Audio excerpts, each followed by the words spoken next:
Nakakuha ng mahigit 51,000 pisong halaga ng ipinagbabawal na gamot at pagkakahuli sa 7 individual ng Nueva Ecija Police sa isinagawang opensiba sa lalawigan nitong October 23, 2024.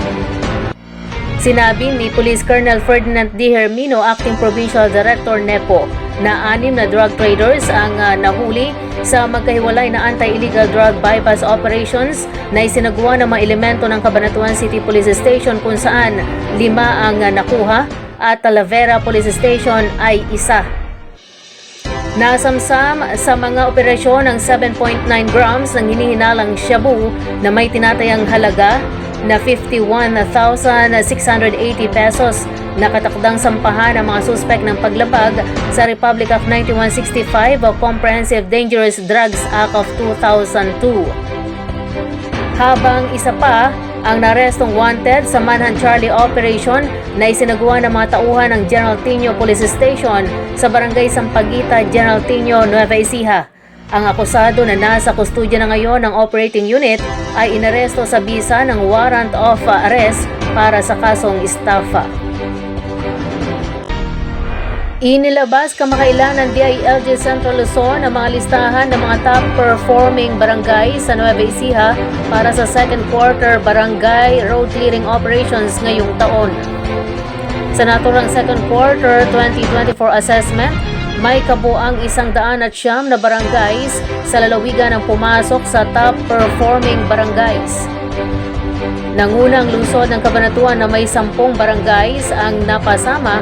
Ang mga ito ay ang Barangay Pagas, Bagong Buhay, Talipapa, Ibabaw Bana, Daang Sarili, Komunal, Sangitan West, Vihandre, Makatbong at Mabini Extension. Kapwa na sa pangalawang pwesto ang mga bayan ng Gimba, Talavera at Quiapo, kung saan 5 barangays ang napabilang. Sinundan ng San Antonio na may 4 na barangays.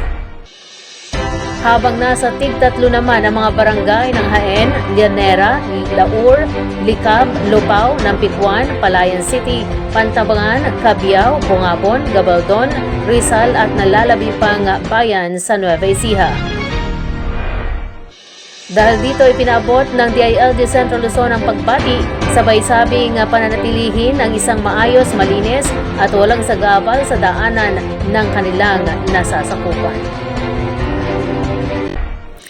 Natagpuan sa palikuran ng isang bus terminal sa Cubao, Quezon City ang isang wala ng buhay na sanggol, kung saan naaresto naman sa operasyon ng pulisya sa Nueva Ecija ang magkasintahan na hinihinalang nag-iwan umano ng nasabing sanggol.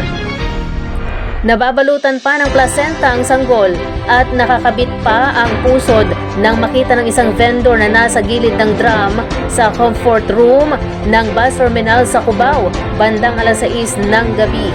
Tinatayang nasa 45 cm ang sanggol na inabandona.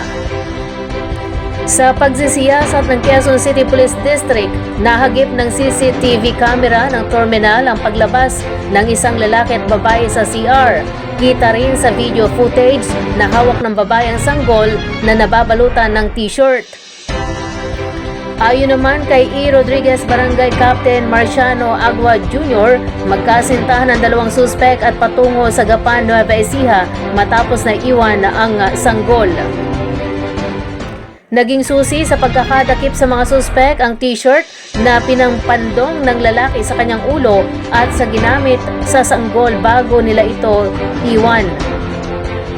Agad na kinontak ng bus terminal ang konduktor ng bus hanggang sa abangan sa Gapan, Nueva Ecija ang magkasintahan. Nagsagawa rin ng koordinasyon ng QCPD sa Piñaranda Police Station na nagresulta sa pagkakadakip sa magkasintahan. Nasa pag-iingat na ng pulisya ang magkasintahan na maharap sa kaukulang kaso.